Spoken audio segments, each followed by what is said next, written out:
Okay, so today we're going to be terminating some Cat6 with Keystone RJ45 connectors.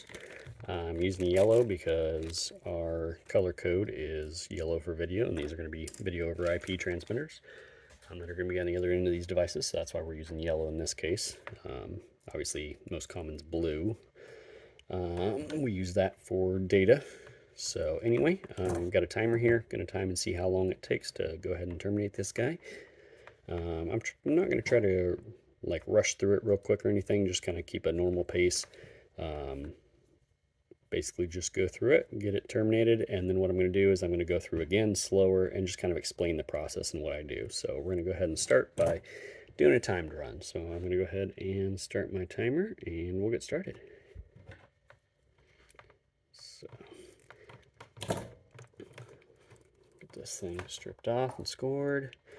Some guys like to use the little stripping tools. I prefer these and just kind of score it. Sometimes I've had those stripping tools cut a little further through than they should and damage the actual coating on the conductors. So that's why I prefer this method. But if you've had good luck with those, then by all means, go for them. I know some of my guys prefer those. So we're going to check our color coding here, make sure we're getting everything correct.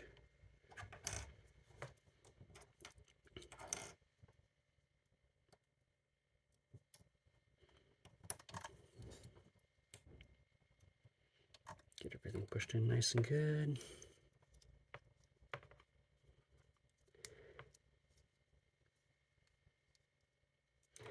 One of the key things they tell you is to keep the amount of exposed wire as short as possible.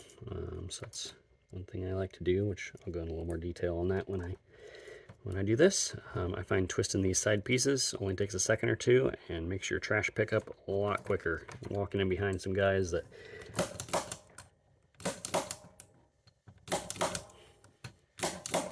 leave their trash all over the place. Is super annoying when you're trying to pick up a bunch of little individual wires instead of just picking up a nice little bundle of wire. Leaves a nice little bundle, toss that in the trash. I'm gonna snap this on. And let's see here, minute 40.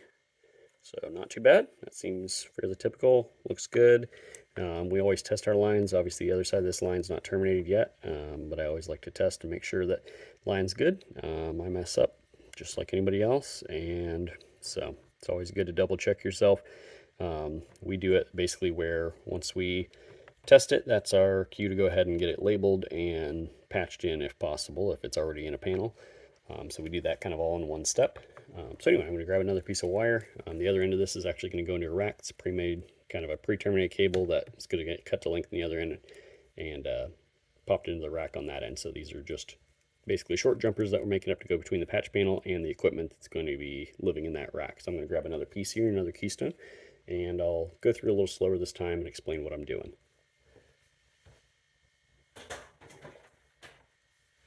Okay, I got my next piece of wire here. So first thing you need obviously is either wire strippers or a stripping tool, punch down tool. If you haven't seen these before or worked with these much, generally one side will say cut like this, and if you look on it, the blade will have a little kind of a knife edge on the end there. Let's see if I can get this to focus. So you'll have a little knife edge. You can kind of see there, it's kind of a sharp edge on that one side. Usually if you flip these around, you'll have one that doesn't cut. So you'll have one that's just a straight punch tool, so that'll punch in without cutting it off. I may show how that works, but we'll go ahead and flip this around for now. Let's see, I get my timer out of the way. I don't need that right now. I'm going to zoom in a little bit so we can see a little better what's going on here. Oh, little piece of trash, throw that away. So let's take our connector.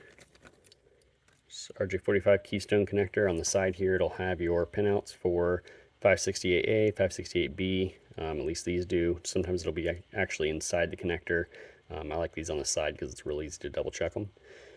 So yeah, A and B, the blue and brown obviously stay the same. The orange and green flip-flop, we're using 568B. I think that's pretty much the standard now, unless you're still working phone stuff or dealing with crossover cables. Auto MDX and things pretty much makes that a thing of the past, but They still include it, which is nice.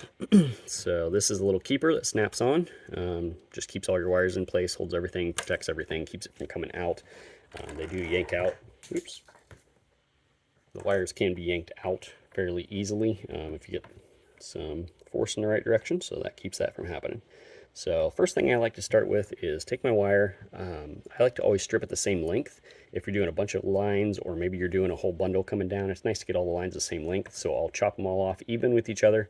And then obviously if I'm putting my connectors on and I'm stripping it at various lengths, that's going to change the distance that each connector is from the end. So to keep those all consistent, what I like to do is just come up with an easy way. Maybe use a little guide or something if you're working with multiple people. But for me, I just use my thumb. I just put the end of the wire right in the crease of my thumb. I put that down, and that right there gives me a fairly consistent measurement each time. It's something I always have with me, unless I lose my thumbs. I'm going to have that, and it makes a nice, easy way to say, hey, all my lines are going to be, within probably a centimeter or so of this length. So they're all going to be pretty much the same. And then what I do is I like to use my strippers. I'll take my wire strippers, put it in the back end. Like I said before, I've used the Cat 5, Cat 6 stripping tools, although I have seen them before cut into the conductors. And I've actually seen a couple failed lines. I wish I had it here with me, but I don't. But I actually had an RJ45 connector that would pass test because it was just barely there, but it wouldn't boot PoE, wouldn't do all these things, and was causing all sorts of weird issues. Couldn't figure out what was going on. It would pass test, a continuity test anyway. But got looking at it, and sure enough, in the end of the RJ45, you could see one of the conductors was just slightly cut through, where somebody used a stripping tool and gotten a little too aggressive. Maybe they pushed on it, or maybe it just cut through the actual conductor. That is the first time I've seen that, but I have seen fairly often where it'll cut through the outside shielding of your wires. So like I said, I prefer to do this method. So what I'll do is I'll take my wire stripper, I'll just put barely any pressure. You can see I'm just like not even really squishing the wire. I'm just putting a little pressure, and then I will just kind of spin it around a couple times, and you can see it's actually not all the way through. Like still there, maybe right there it's a little bit through, but for the most part it's not broken all the way through. I can just bend the wire, crack it, and it just kind of cracks off. And then you can see I haven't even at all scored those wires. So if you look around the edge of them, they're completely intact, and I don't have to worry about that. If I'm scoring it and breaking it off, I know I haven't actually cut all the way through the outside coating, so I don't have to have any fear of cutting into the actual wires themselves or the coating on the individual pairs. So anyway, I'll pull that piece off. If it's got a rip or something like that in there, you're going to cut that off like I just did, that little piece of twine or whatever it happens to be in your cable. Then what I will do is I'll kind of separate out my pairs. On mine, you can see I have blue and brown on one side, green and orange on the other. So what I'll do is my blue pair, basically the way I like to do these, like I was saying earlier, to keep this nice and short, I want the back of this right there. I want that nice and short. I've seen guys where they'll terminate them, clear out like this. That is not to spec, and maybe fine. I've seen it fine in most cases, but it definitely derates your wire. So keeping that as short as possible, keeping those pairs as untwisted for as long as possible is ideal. So what I like to do is lay my pairs that are in the back, lay them in first, and I'll kind of explain what I'm doing here. So I'll take the blue is on one side, green is on the other side. So I'm going to fold my brown and orange pairs out of the way a little bit, just kind of fold them up.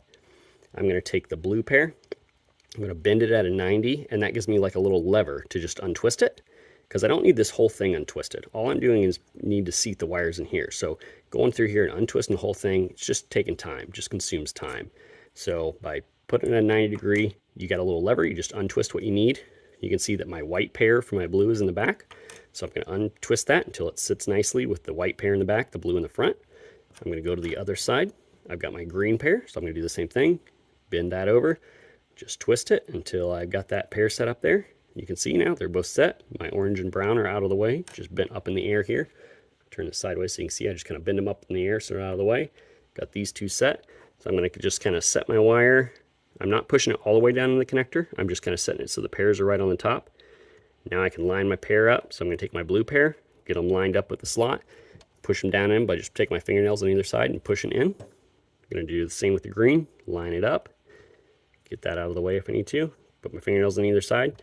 Push it down in, There you can go. See, it basically is already seated in there. I haven't actually punched it yet, but it's tight. Like it's not, connector's not coming off of there. You don't have to push them quite that far in. Some connectors actually have like a little notch in the top where you can just kind of push it lightly and it just seats in that notch to hold it in place until you punch it. In this case, these ones just kind of slide in. I don't have any issue with them usually.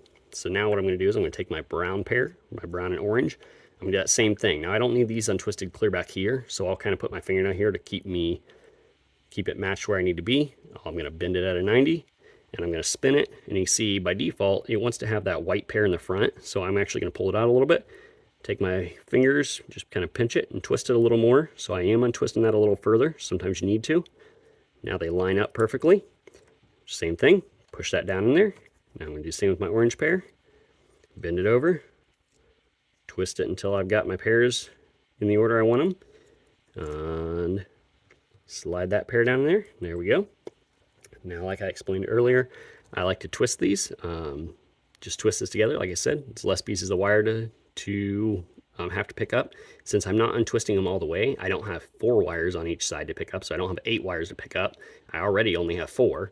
And then by just doing a quick little twist, twist, twist, maybe about 3 or 4, depending on, you know, how much it feels like I need, I'll twist each of my pairs on each side, and now I've got a nice 2 little bundles of wire, easy to pick up. You're working in a tight space, working on top of a ladder, trying to get lines punched into a rack, that sort of thing. Those little wires like to fall down inside the rack and every little crevice you can find. By doing this, you've got something that's nice and easy to pick up. You can clean up your job and not leave wires laying all over the floor. I always drives me nuts when I come in behind a data guy that's just punched wires everywhere, made a mess, left his trash all over the floor. It's just not how we operate. We like to clean up after ourselves and take pride in our work and have something that we can take a picture of at the end, and it should look just as good as the final product. So that's how we like to run things. This only takes a couple seconds and makes it nice and easy. Now I'm going to take my punch down tool, and what I'll do is I got that cut on the outside, so I need to make sure I keep that on the outside. Most tools are marked with like yellow or red on the outside to tell you, hey, that cut side's this. So in this case, I want that cut to be here, and if you look on your connector, you'll see there's actually like a little ledge right here on the back. That's what that cutting tool presses against. So what I'm going to do is I'm going to punch. So I'll do this one, punch, and I usually do a 2 punch. I'll explain that here in just a sec.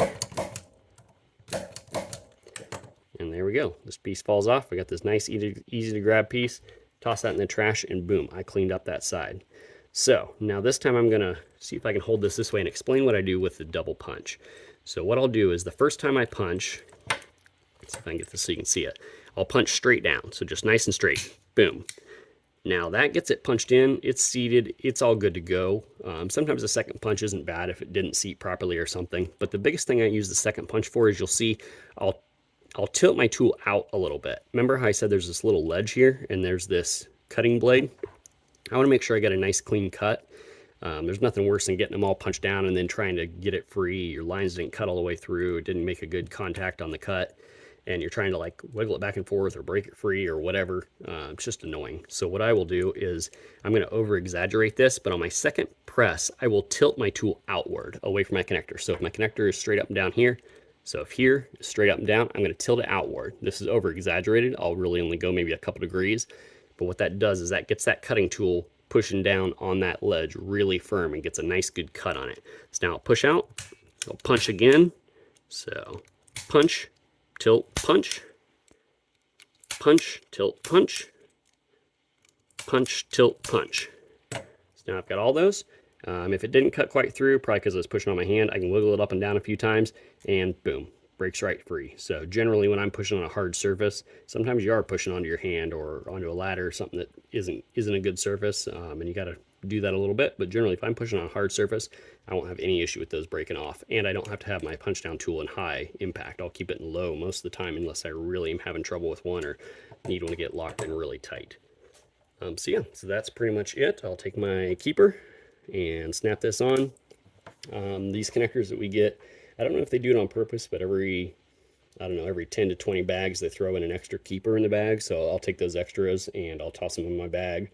It's just nice to have a few extras. Sometimes you drop one, you cannot find it, so it's just nice to have an extra I can go grab, snap it on, and make sure I get a good solid connection. You can see now, pull up in this line, nothing's coming out, nothing's coming loose. That keeper's holding everything in. If I did that with connector without that, these back pairs would start pulling out.